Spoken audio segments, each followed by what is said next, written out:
For a nation fighting a 16-year war that long fell off the public's radar, we sure are hearing a lot about the troops these days. Yesterday afternoon, President Trump asserted that previous presidents sent letters instead of calling Gold Star families after their loved ones were killed overseas, in response to questions about his public silence on the Green Berets killed in Niger last week. Within minutes, Twitter was full of former Obama administration officials fighting with conservatives about which side treated Gold Star families worse, without any mention of the difficulties those families face or any attempt to honor their sacrifices. The culture war continued unabated. Gold Star families were just the weapon of the day. At the annual Values Voter Summit last Saturday, Steve Bannon blasted Sen. Bob Corker's criticism of President Trump, saying Corker ridiculed a commander-in-chief while we have kids in the field.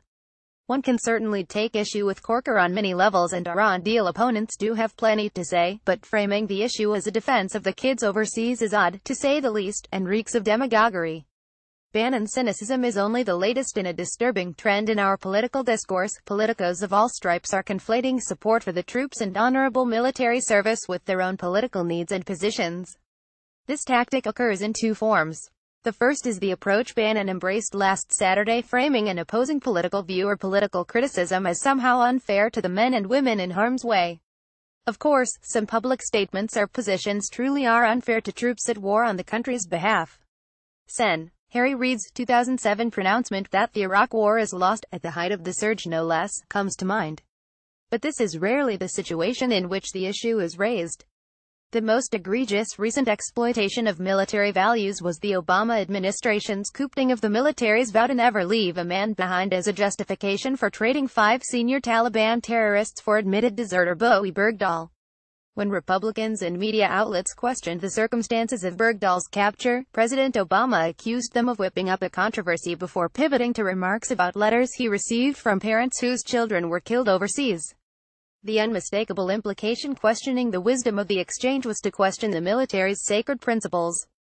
Honorable service isn't contingent on political beliefs. The Bergdahl affair is far from the only recent example, however.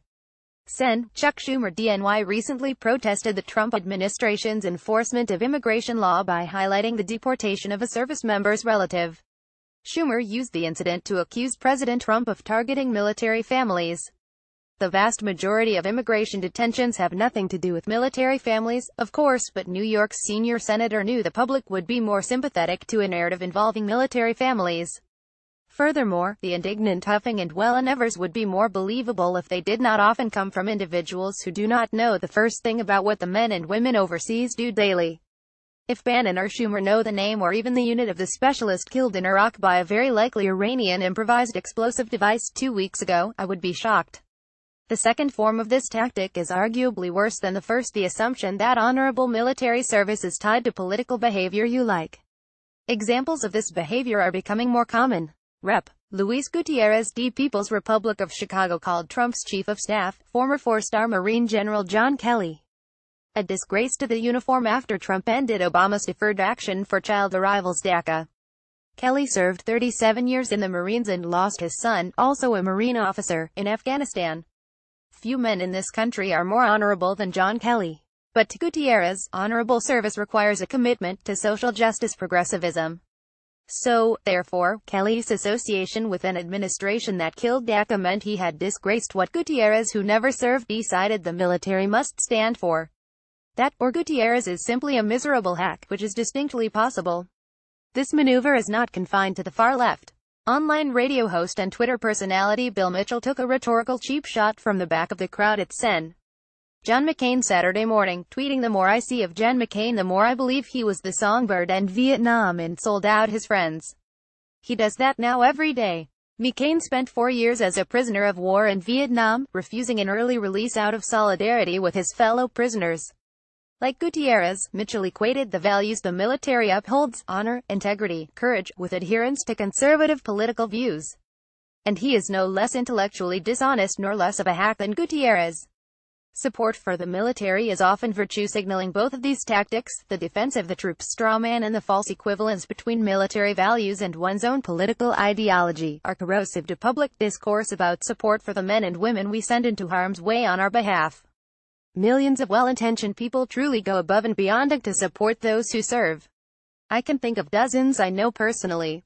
But but expressing support for the troops has become our society's and much of conservative media's preferred form of virtue signaling. On our way back from Afghanistan, my unit flew from Kuwait to Ramstein Air Base in Germany, then to Baltimore-Washington International Airport. On the flight home from BWI, a pleasant, well-dressed man thanked the group of us, expressed his support, then asked where we were traveling from.